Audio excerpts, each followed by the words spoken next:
everyone. Hope you're doing well today, and thank you for listening to The Composer's Life. I'm Nadia, your host, and it's been a hot minute since I've done an episode by myself. I've had a great time over the past year bringing people onto the podcast and interviewing different professionals in the composing industry, which I hope you've enjoyed listening to and learning from their advice and experiences. But I'm hoping to do a few more solo episodes in the next few months just to cover different specific music topics. In today's episode, I'm going to talk about how to make and release your own music, speaking from experience about writing and creating my own EP, and get into the details about how to do it and how to get your music on platforms. Before we get into that, I wanted to remind you that there is a newsletter associated with The Composer's Life. I send an email out every other week, including a monthly newsletter about music releases, news in the industry, and opportunities for composers. If you want to stay in the loop, you can check that out in the link in the description. Also, make sure to subscribe to the podcast and leave a review if you like the content. Your support means the world. Anyways, let's get right into things. How to create and release your own music. This advice will work whether you're going to write an EP, a single, an album, a symphony, or whatever other music you're hoping to release. I'm going to try and break it down into steps using questions. So, number one, where should you begin when creating your own music? I would begin by creating a plan or vision of what you want this release to portray. Is there a specific theme throughout? Is there a specific genre you want to write in, a story or motive or theme that you want to explore? How many pieces or songs are going to be a part of it? That doesn't mean that all of the music has to sound the same or use the same themes in it, but in the same way that Beyoncé releases an album with specific titles and maybe genres or sound throughout the album, that might help you know where to start. Another big thing to think about is, when do you want this to be released? Is this a long-term project or something you'd like to finish within a matter of a few months or even a couple of weeks? Once you have that vision for your end goal, you can start breaking it down and start on the creation process. So, number two, how do you start writing the music? If you have an idea that keeps coming up, whether it be a concept for sound you'd want a few pieces of music to have, a vision of a music video, or a title that won't go away, start with that small idea. You might even have a piece of music or song that you've already written that you want to include in this release, or have an idea you've recorded on your voice memos on your phone from long, long ago. This idea might even be what inspires your entire album or project to begin with. All you have to do is take one idea to paper, to an instrument or a DAW, and start writing. Speaking from my own experience, I released an EP in August of 2024. This is the first music I've put onto platforms rather than just released through SoundCloud or as a YouTube video. The first piece I wrote for my EP was just a piano idea that I would continually play over and over again every time I practiced. It was so simple, only 2 bars of a melody. I never gave it much thought, but I kept it in the back of my mind. One day, while at uni in Boston, there was a horrible snowstorm outside that ended up canceling all of our classes. I remember sitting looking out the window at the blizzard and decided to take that melody that had been stuck in my head and put it onto paper. Well, rather on my computer, using the notation software Finale. I put the simple piano melody in and started playing around with some harmonies and chords in the left hand. And then I started hearing strings, so I added a string section and kept playing around with new motifs and harmonies that played well with the melody. In that afternoon, I ended up writing the entire piece. This became the inspiration for what over the next 10 years would become my EP, inspired by storms. When I first started writing this piece, I didn't even know that an EP would be my end goal, so you're already a step ahead of where I was. I called this piece Ho'omau. For the other pieces in my EP, the next year at school, there was another storm, but this time it was a thunder and rainstorm. It was nighttime, I had the window to our dorm room open, and I was all alone in the room. I turned off the lights, listened to the rain, and started improvising on my keyboard. I wrote my next piece for my EP, which is called Rain. It was all through improvisation, completely unplanned. But after I wrote that, I thought about how Ho'omau and rain fit together, both sort of inspired by water and storms. But I felt like I didn't have enough yet to release something like an EP. I also didn't even know how to do that yet. Flash forward another year, and I had someone reach out to me for my first commission for a composition. He wanted it to be soothing and peaceful, a piano piece, and I knew that I also wanted to include humming in it because I just love that combination of voice and piano. I ended up using this as my third piece in my EP, and it's called Lokahi. Flash forward again 2 years, I'd taken a year and a half break from school, lived in France, did something completely different, and then came back. One of my classes was a chance to pair up with a dancer at Boston Conservatory and compose a piece of music while they choreographed a dance with it that would be performed at the end of the semester. This is where my final two pieces in my EP came from, Interlude and Oceans. The choreographer I was paired with created a dance that I interpreted as the raw version of humanity. It had self expression, shame, sadness, overcoming a lot of those raw emotions that we keep really close to ourselves. And that is what inspired the music that I composed. Both of these pieces were part of the same dance, but I ended up separating them in my EP as two separate pieces. Then, flash forward a couple more years, I was looking through music I had composed, and I took all of these pieces and put them together and felt like these pieces were interwoven, and I wanted to release an EP with these pieces in it. But let's not get ahead of ourselves. There are a few more things for you to think about. So, number three, your pieces or songs are written or are in the process of being written. What are some things you need to think about? First, do you need vocalists or instrumentalists to record live on your music? If so, where can you do that? You can look into recording studios in your local area, or sometimes players have an at-home setup that they can record themselves. You might also need a sound engineer, which usually comes with a studio session if you're booking something like that. You might need a conductor depending on your ensemble.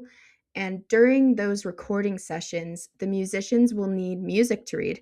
So you need to think about notation, sheet music, and things like tempo and all of the dynamics, all of those instructions for how you want your music to be played. When I was preparing my pieces to be recorded, I wanted things to be as simple and easy as possible. And that's also because I didn't really know what I was doing. So I decided to play piano myself for most of the sessions on most of my pieces. However, for Ho'omau, my first piece, my mom actually gifted me a recording session for Christmas, and she had found all the players at her university. I had the notation done because that's how I'd written the piece was in finale in the first place. So I had a small recording session where I conducted the ensemble myself in the recording session, and then the sound engineer who recorded it also mixed the piece for me. For Rain, I had improvised the entire thing, and it was 7 minutes long and had recorded it on my phone. So I went through the painful process of notating the piece by ear, and then I played it myself in a recording session. I ended up using the same studio that I had recorded Ho'omau in. For Lokahi, my third piece, I wrote it through a combination of notation and voice memos, but eventually I notated the entire thing so that, again, I could record it playing in the same session as Rain at the same studio. And then I had my sister do the vocals for the humming part. And then for my last pieces, Interlude and Oceans, I started out writing them with the dancers during their dance practices. So I'd put my phone on the piano and record my ideas during the live classes, basically. And then I started notating it on piano. I wanted to add in viola as well. So this piece was actually recorded live with the dancers in a video, and I found a pianist and violist to play for that performance. But then I recorded it in a studio session and changed viola to cello. and I had a cellist record with me while playing piano live in a studio session. And that's what you hear in my EP. After any recording, the last step is mixing everything together, which is basically bringing the dynamics and sounds for each part to the right levels so that the whole piece sounds cohesive and nice. You can have a shot at that if you know how to do it, or have a mixing engineer work on it for you. So, number 4, once the music is all put together, what's next? It feels like everything is done once you've done the music, but there are some big things to think about along with that, like the titles of the pieces and the name of the album or EP. There's also the cover to be made for that piece or album, and any photos or visuals you want with it, like music or lyric videos. These things can be as simple as a photo shoot with a friend and you editing it yourself, or as big as hiring professionals or a videographer for an entire music video. Once I had my pieces and decided they all fit together as an EP, coming up with a name for it was quite difficult. At first, I wanted something to do with water because all of the pieces had something to do with that. I looked up water in different languages, but nothing sounded right to me. So I left it for a bit. I did a little photo shoot to come up with the cover, which was actually such a hilarious experience. My husband and I drove to the coast of Wales in the springtime, which is very windy and very rainy and pretty horrible weather. And we were walking along the beach while the waves crashed in, getting soaking wet. Everyone on the walk platform above was laughing at us, but I did get a picture that I loved and a good memory. I then sent that to some friends and asked what it reminded them of, and one of them came back and said a storm. And I was like, that actually fits perfectly. I love that name. So that's what I went with for the name of my EP. As far as the names of the individual pieces, they kind of came as I wrote them. So for Ho'omau, I knew that I wanted to use a Hawaiian word because I had been living in Hawaii and this piece was about my emotional journey while living there. So Ho'omau means to endure, persevere, and continue onwards, and it was just the perfect word. Rain was obvious as soon as I composed it because I had done it during a rainstorm. Lokahi is another Hawaiian word that I had considered for Ho'omau, but it felt more appropriate for the type of piece I named it after. It means unity, harmony, and agreement. Interlude and Oceans were both a part of the dance piece. Interlude was originally composed to a film that was the introduction of the dance, and it was a girl dancing slowly going into the ocean. And then Oceans was the dance itself live. The dancers actually showered in their costumes before coming on stage, so they were soaking wet. And for a while, the piece was being considered to be called Transoceanic. So I kind of named it after that inspiration of the ocean and water and everything.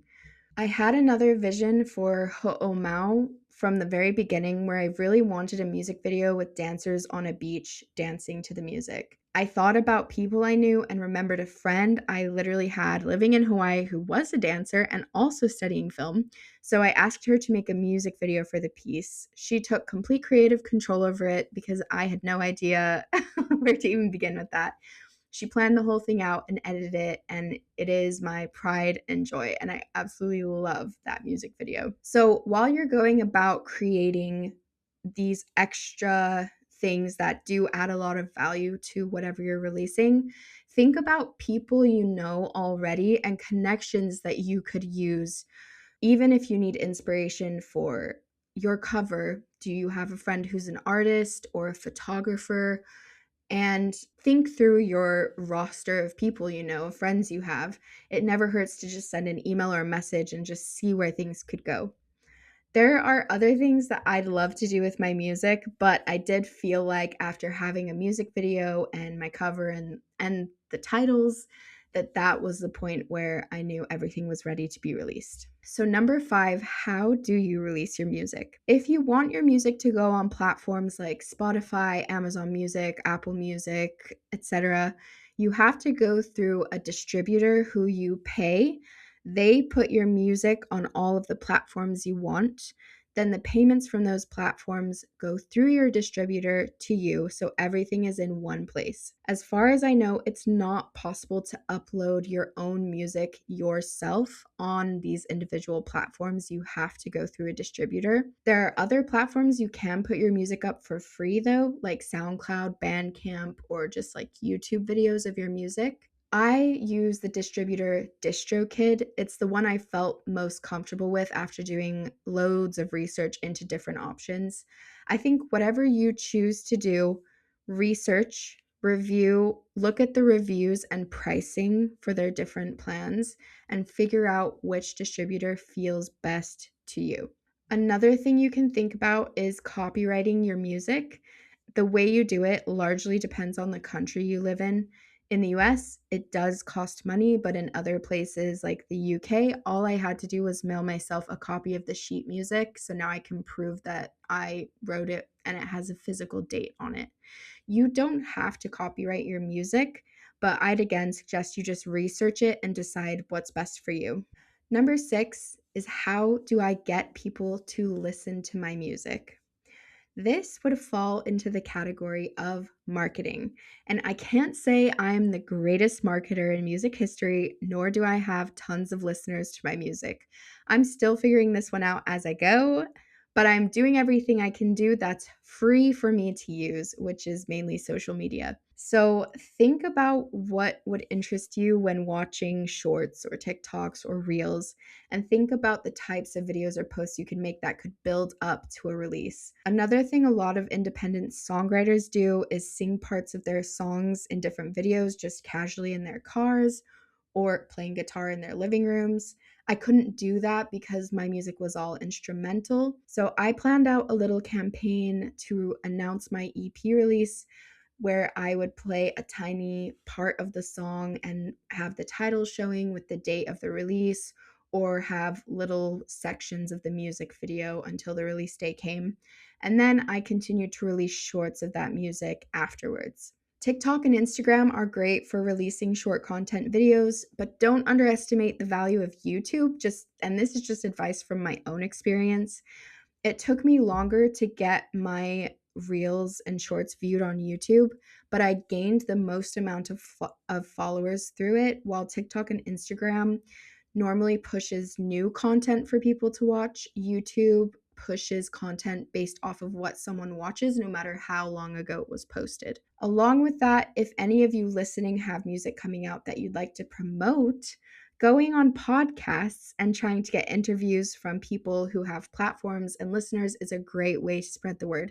So, if you'd like to be on the podcast to promote something, please feel free to reach out. Marketing and business are an entire other set of skills that are very necessary for us composers and songwriters to have, and it's something I'd love to dive more into on this podcast. But if you need more ideas right now and to just hear other people's stories of what they do, go check out some of the interviews I've done with other composers. There are so many experiences and advice that can be taken from them, and I'm sure something will help you. So that brings us to the end of how to create and release your own music. If you'd like to listen to my EP, The Storm, it's linked below along with its music video. If you have any other questions about this topic, please feel free to reach out. The newsletter is also linked below, so you can sign up if you would like to receive updates in the music industry. But I'll see you next time on The Composer's Life.